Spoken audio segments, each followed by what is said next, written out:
about mounting debts for some, we're talking about spiking inflation, we're talking about even shortages of fuel and food in some Arab countries. How do they balance all of these risks? How do they look into the priorities? How do they revisit their goals and the reform strategies? This is what I will also be discussing with my guests. I am truly honored to be joined by His Excellency Abdelatif Rashid, the President of Iraq, and His Excellency, the Prime Minister of Jordan, Bashar al-Khazawni. Pleasure is all mine. Pleasure. Thank you. And Mr. President, I'll start with you.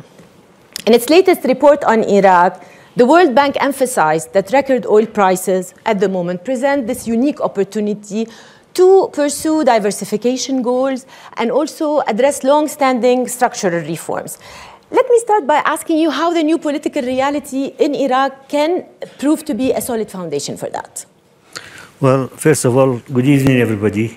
Thank you very much. I think you used a good word, reality. What is reality? And I would like to go back a little bit about reality in the past and reality in future. Reality in the past, I'm taking an example, Iraq as an example. We suffered a long time in the past during dictatorship, wars, conflicts, terrorism, sanctions, fighting with neighboring countries, fighting within Iraq, and fighting even international communities. Iraq is a rich country, but unfortunately, as a result of these conflicts, the country became poor in reality. Now, a new phase has started in Iraq, and I'm very pleased to mention it. I think after the last election, we have a better self-confidence in going forward as regard to peace and stability in Iraq, which is good, and it has been good for the last 2 or 3 years. I think Baghdad or other capitals and other world towns in Iraq are much safer than many other towns in the world. That's one aspect. Secondly, you mentioned the price of oil. Oil price is high, and we have benefited from it. Now, what was remained to be active and cooperate with was a new government. Yeah. And we were glad to elect a new government, which is really, in reality, is pushing forward a good program to be achieved for Iraqi people. Not for the Iraqi people, but to help the regional countries and at the same time cooperate with the international community. We have started, and I'm very glad to say the government is very serious to implement its program.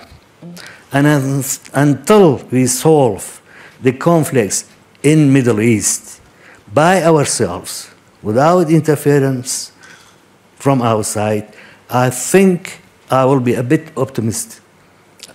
Not very optimistic, but we have to solve our problems. I think wars and conflicts doesn't help our nations. We have to put forward a new reality, cooperations, and save the populations in our countries. Your Excellency, you mentioned that the new government has high on its agenda the issue of reform as well as regional cooperation. And here I would like to move to Sir Prime Minister. Do you see the present different from the past? Do you see solid economic foundations and a changing mindset in approaching the issue of cooperation? First of all, let me echo what the President said in terms of thanking you, thanking the WEF for really having us and offering us this opportunity to share some thoughts with you and to be at the receiving end of some of the ideas and thoughts that are usually circulated in this brilliant forum. I think over the past 3 years, with what the world has suffered in the context of the COVID pandemic, and then thereafter the crisis between Russia and Ukraine, has maybe reinforced beliefs that we had personally in Jordan before that, that the key to progress rests on the foundation of increasing collective action and collective work. You've spoken about the ABC mechanism. It's not an agreement, actually. It's in process, working process. It's a mechanism. Yes, mechanism. It's aliyah in Arabic, so it's basically a mechanism, which was fundamentally, to tell you the truth, the brainchild of His Majesty King Abdullah II, who had proposed it when His Excellency Adel Abdel Mahdi was the president of Iraq to President Sisi, realizing the potential of looking at this mechanism in a context of shared interests and serving objectives that the three countries need, and certain strengths and complementarities and comparative advantages that the three countries have. So it began with a mechanism that was quite loose, and then subsequently it became more institutionalized. It began to basically convene and hold meetings annually at the summit level, rotationally between the capitals of the three countries. And then through that mechanism, a secretariat was established that was able to identify actual real projects that would benefit the three countries.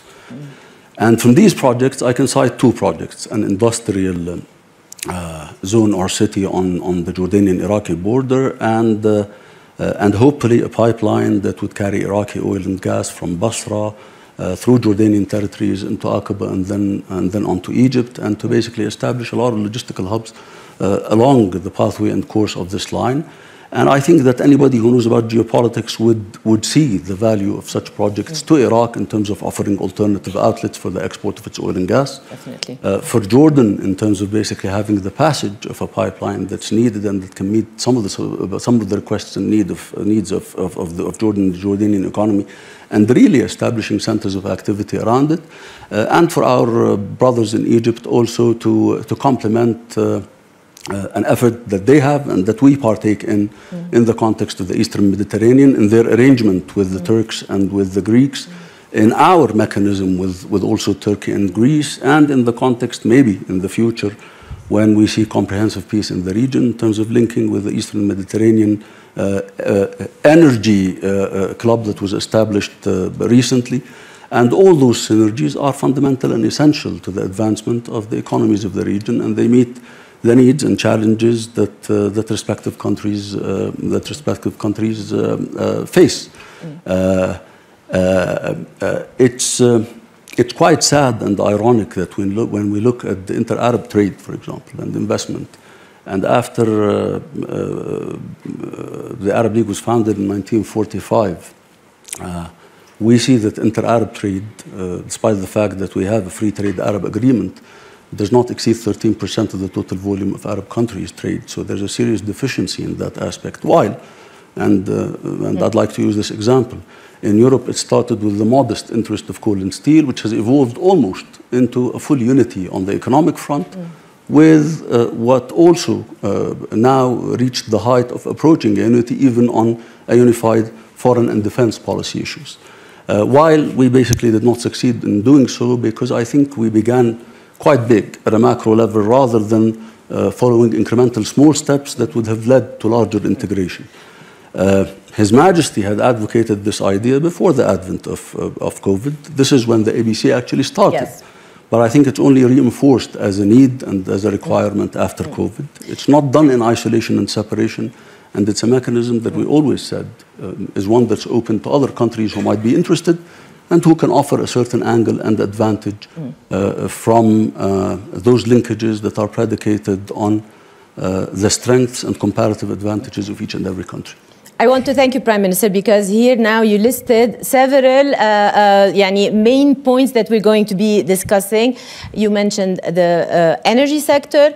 You spoke of trade also. So I want to go here to Mr. President with the energy sector at the beginning, and we're talking here about the Basra-Aqaba pipeline. Can we say that the deal is almost done regarding the extension to the northern coast of Egypt? Are you asking me? Yes, Mr. President. Well, let me start by saying that, as I mentioned earlier, that the government's new program is based on two aspects. One is immediate implementations of projects, Yes. which are related to education, health, housing, and number of needed projects which are required immediately. For sure. And then we have number of projects which we call them at present strategic projects. One of them is oil and gas project, Sure. which at present our I think export is just over 4 million per day. And we hope to increase that amount and at the same time utilize gas for the use of for export and at the same time internal use. And you have very ambitious projects when it comes to refining oil. You don't just want to export crude oil. That's right. We have plans to really increase number of other projects which are related to oil and gas, that's chemical and other projects which are needed. Secondly, I think the other projects which are quite ambitious, we need to extend FAO project, which is related to pipeline, railway, number of other necessary projects which are all connected to FAO project. Then we have projects related to agriculture, like fertilizer and other issues. All these projects are in the pipeline, and we are hope to have international cooperation to implement them, not to only be left by Iraqis, but implement them. Yes. I think what we needed is really on implementing these projects, regional cooperation. Definitely. Definitely. Secondly, I think we need from technical aspects and other matters some international help in terms of investment or as contracts. Mr. President, here I want to ask your opinion. There are several ways of doing the same thing. I mean, Iraq can be exporting via Jordan to Egypt, refining perhaps in Egypt, excess, transporting, exporting to Europe. And they can also be doing the same thing through joint ventures, where you can create win-win situations for all and help in the diversification. Where do you see cooperation in the energy sector going? In which direction?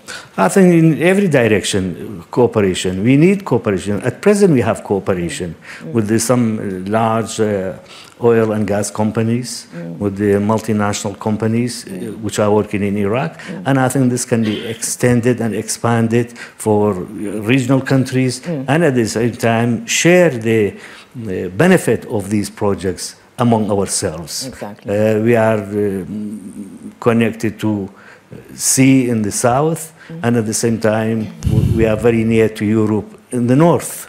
These all aspects have been studied, and I think what is needed to keep the peace and security in the region so we can get on with the hard job. These projects, they can all be analyzed, worked upon, consultation can take place regarding the implementations. Mr. Prime Minister, I want to go back to you and ask you, you mentioned how the ABC started as a mechanism, and then there's this thinking process of what can be achieved. Can you walk me through how this thinking process is happening at home in Jordan? Who's involved in this thinking process? Is it the government? Is it all the stakeholders, private sector in Everybody. there? Everybody. This is a process. When I began by saying that basically this is the brainchild of His Majesty as an idea at the official leadership level. But when you look at the ABC model and mechanism, it fundamentally involves all stakeholders, because the beneficiaries would be all stakeholders.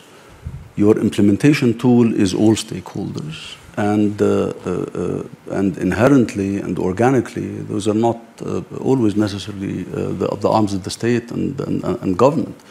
It involves the private sector, it involves it involves companies and corporations, it involves contractors who have an interest in implementing a lot of projects, for example, Jordanian contractors in Iraq. It involves everybody. And it did evolve into also providing then business-to-business interaction on the sidelines of the summits that take place. And this began in the summit that was hosted in Baghdad about 1.5 years ago and continues to be on that trajectory of engaging all the necessary interlocutors and stakeholders, frankly, to augment the buy-ins in the process to ensure that it does succeed by showcasing where the interest rests, what the dividends are.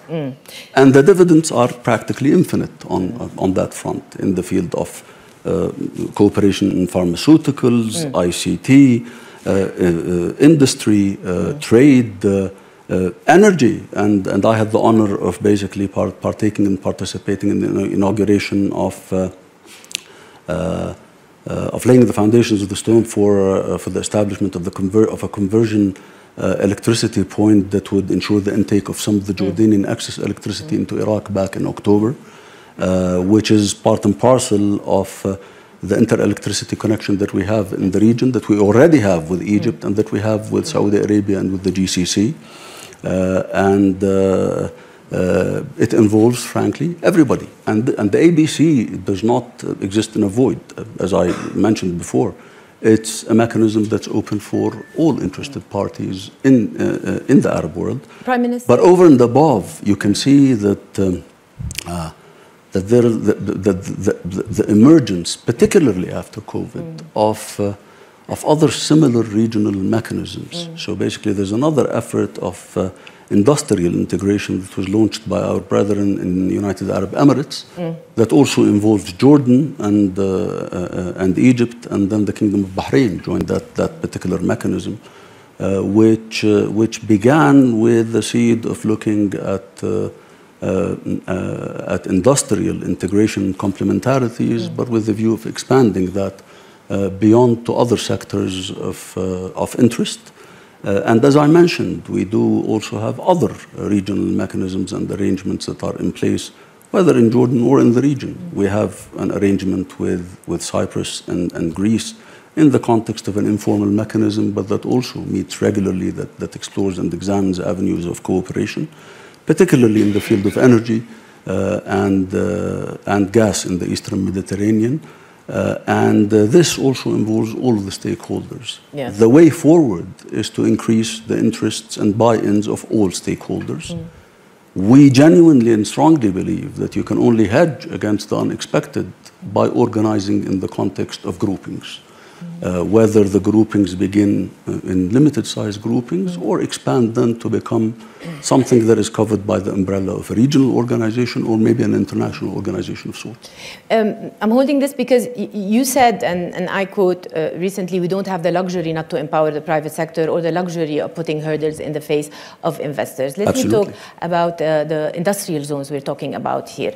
So how are joint ventures going to be encouraged? And those factories that are going to be producing there, are they going to be able to export without paying customs to the countries part of the agreement? In Jordan, His Majesty has launched, as we have entered the second centennial, a comprehensive reform agenda that rests on three foundations: political reform, an economic vision, and administrative reform. And they're interrelated paths for comprehensive reform. The economic vision is a vision that spans across the lives of government. It's a 10-year vision. It aims at doubling the growth rate in Jordan to a percentage of 5.5%, with an ambitious objective of offering employability to 1 million Jordanians by the end of the 10th year. It rests fundamentally on the realization that for that to happen, we need to attract, on average, foreign direct investment that amounts to $1.5 billion and to mobilize domestic direct investment of an amount of $2.5 billion per annum.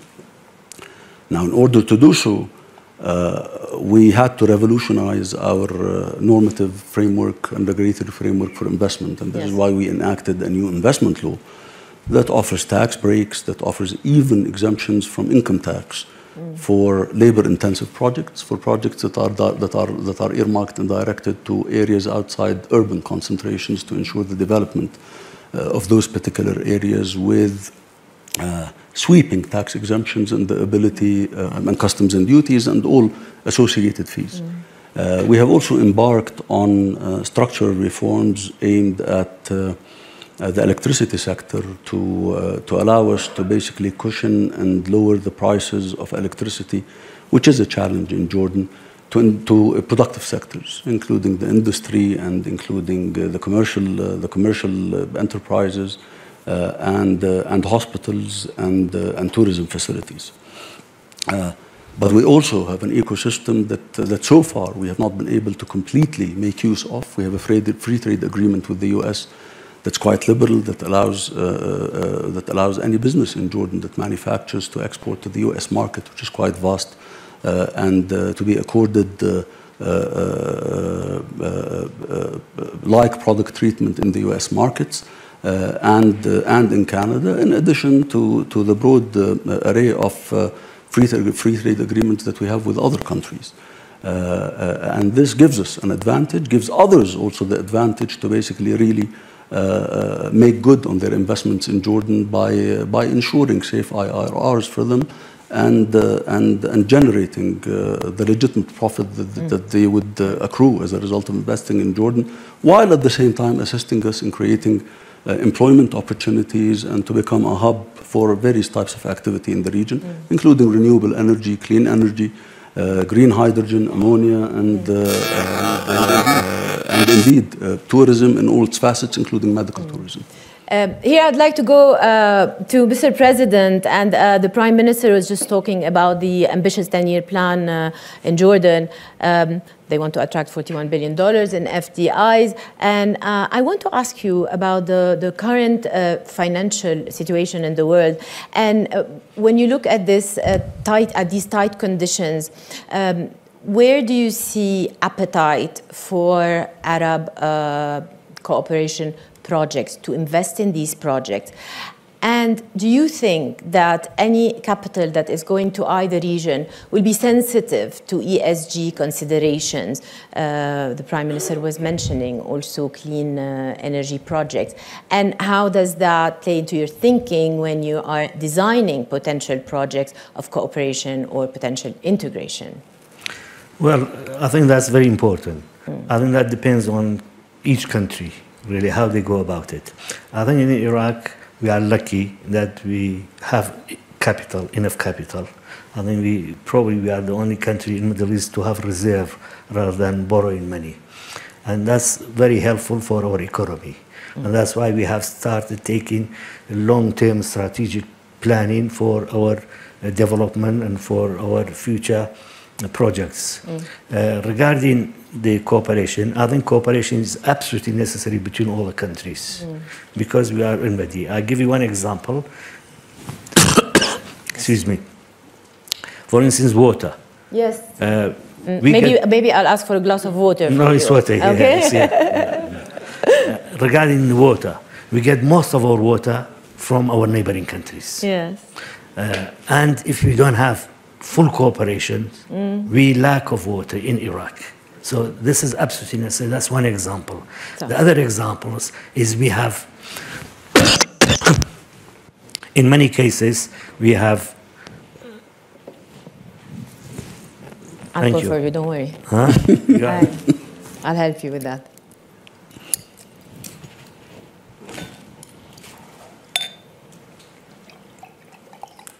That's enough, thank you. I'll keep it for you here, sir. Thank you. Other point is we do share some oil fields within Kuwait, within Iran, with other countries. So we don't have much choice but to cooperate along these lines. Yes. So this is absolutely necessary. I think our situation is a little bit different. Yes. From other countries. I think we are lucky to have agriculture, to have tourism, to have oil fields, and to have gas. So, Mr. President, what's your view on pooling economic resources in the region, creating regional investment funds, for instance? Well, that's probably in future, I think once we have full cooperations between the countries, and once we remove the conflicts between for our interests, I think it will be absolutely necessary. You mentioned also renewables. Energy. Renewable energy. How high is on your agenda investment in renewable energy? And we know that you have neighbors who are also, or other Arab countries who are also being pioneers on that front. Well, I'll tell you, this is the program of the government. First of all, regarding oil and gas, which is important. We have to increase it, and we have to use gas as well as oil. Second, petrochemical industry. Thirdly, renewable energy. So it is on our agenda. Fourthly, increase or develop industrial town of FAO, which is really has to be a large project, and it might take a long period of time. And then thirdly, finally, is transportation. Also, here I'd like to go back to the Prime Minister, because there's also one aspect related to startups in the region. And startups, there's quite a vibrant entrepreneurial community and spirit in Jordan. However, the size of the market makes their lifespan rather short. How can the thought of helping these small companies, startups, scale through opening neighboring markets for them? How can that work? Are there mechanisms being put in place for that? Indeed, and we boast of the fact that we basically have an extremely conducive and healthy environment for nurturing and growing startups. And then facing the challenge that when they need to grow further, maybe the required finances are not readily available to them in Jordan. So they end up moving elsewhere and really achieving success and growth with flying colors. Based on the capabilities and the abilities that they were equipped with in leading institutions that we have in Jordan, an ecosystem that's extremely enabling for startups. But also today, we have at least the seeds of cooperating with others, and we have established an entrepreneur startup fund that's joined with our brothers in the UAE just 3 or 4 months ago that offers funding and financing and seed money worth $100 million to encourage that ecosystem further in Jordan. And it's an area that we're proud of, and we will continue and stay the course in that particular dimension, because it does carry an extreme high added value to the economy and to our youth and human resources that are really brilliant in Jordan, and to accord and offer them financing opportunities and windows that would allow them to grow not only domestically through tools that are being developed now through the Central Bank of Jordan and through other microfinance institutions, but also through gridding with other sovereign funds in various countries, or big corporations that are keen to enter into partnerships with us and to develop that particular important area of economic activity. Can I just come to one point? I think all these are good to have a plan for it. But I think what is lacking in the Middle East is proper encouragement for private enterprise, which is lacking.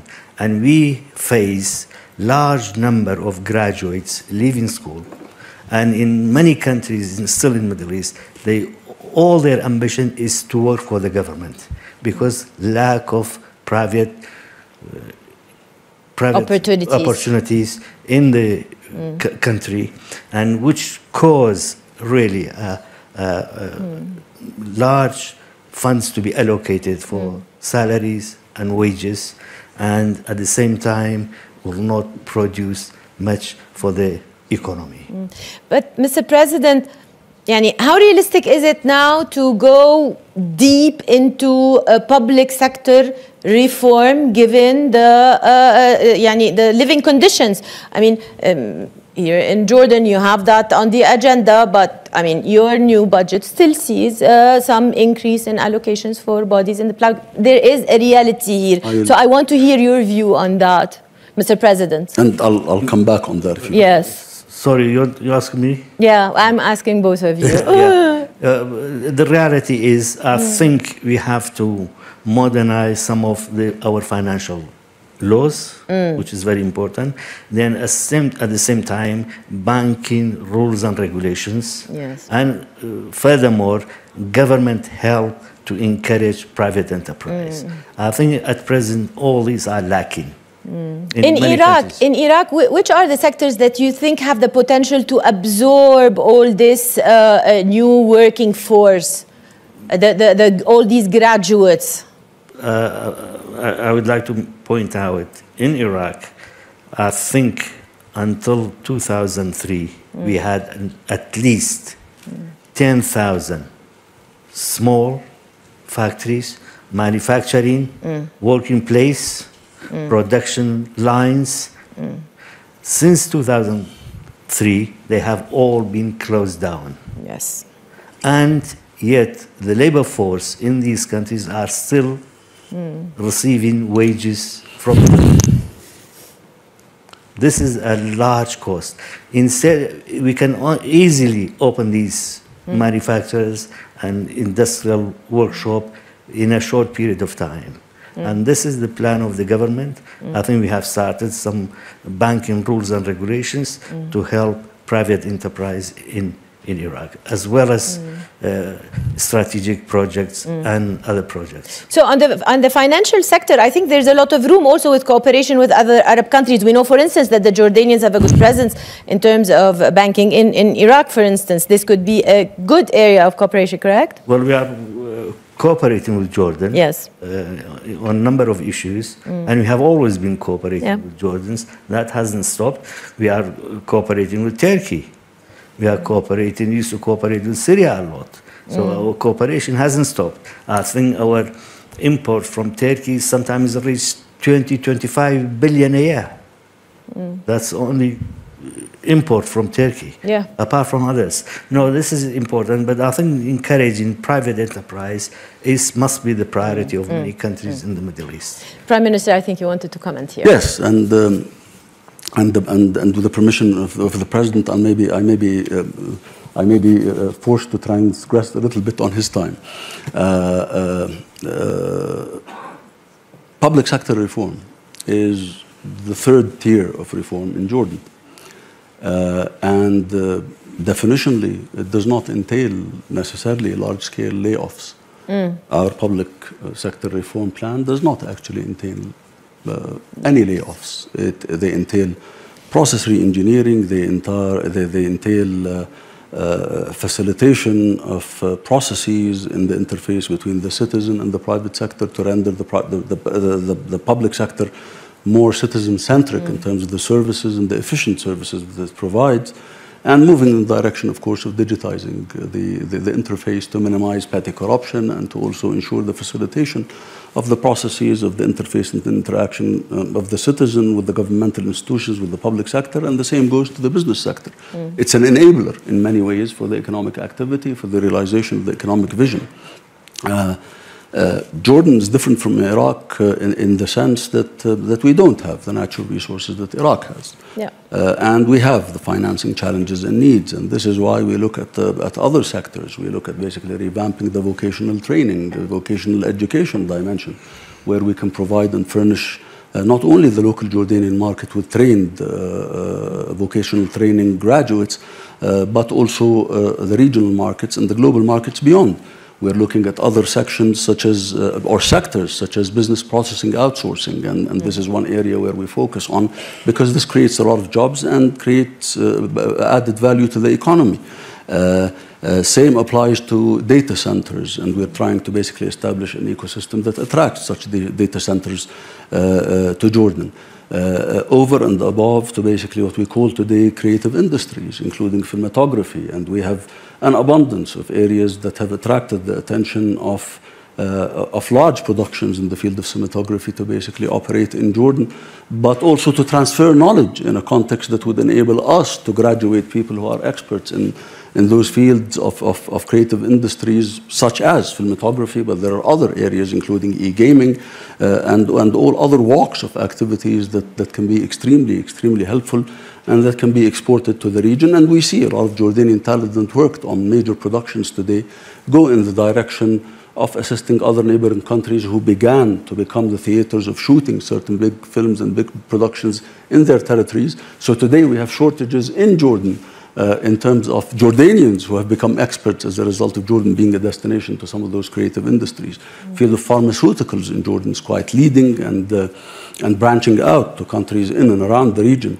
We're privileged to have with us Mr. Mazen Darwazi, who represents Al Hikmah company that has become a global company. It began in Jordan. It has now economic activities and factories all over the world, in the Gulf, in Europe, and elsewhere. And those are definitely sectors that we have invested in, that the state has invested in, and that we're looking forward to basically accruing the dividends from this investment, but also to ensure that their continued participation, empowerment, and enablement, because the answer to the question is through empowering the private sectors, not only in Jordan, but also establishing synergies and connections between our private sector and the private sectors in various neighboring countries in the region that would then allow achieving our growth objectives based on creative solutions when we lack the needed natural resources. But allow me to add one thing. This also requires a lot of discipline in terms of identifying in economies, in peer economies like ours, in identifying your home-based reforms that you need to embark on. Today, we have an exemplary relation attested to by the IMF and the international monetary institutions and the international rating agencies, because we have managed to maintain an extremely sound fiscal policy that has ensured macroeconomic stability, that has enabled us to maintain inflation rates in the midst of the hikes that occurred in inflation rates regionally and globally at a 4.2%, which is really an extremely low number compared to all of the neighboring countries, with the exemption of countries that have the blessing of having natural resources that can basically support them in controlling inflation. We have managed to successfully conclude 5 reviews with the IMF. We have basically had, as a result, the global rating agencies either maintain our rating at B1 stable or upgraded to B1 stable into positive.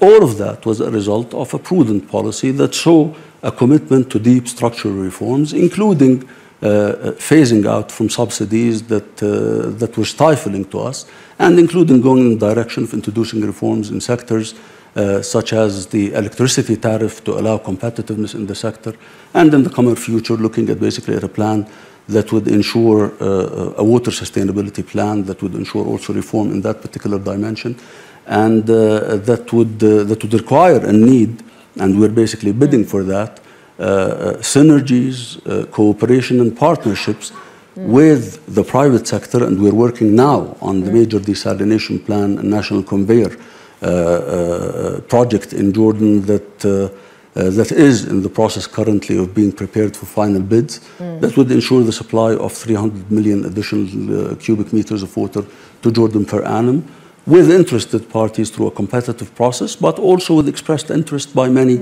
countries and companies in the region. With this fast-paced reform plan, what do you target for unemployment, which is quite high as a percentage? Are we talking about 24%? At the epicenter of the economic vision is the employment of 1 million Jordanians by the end of the 10th year of the plan.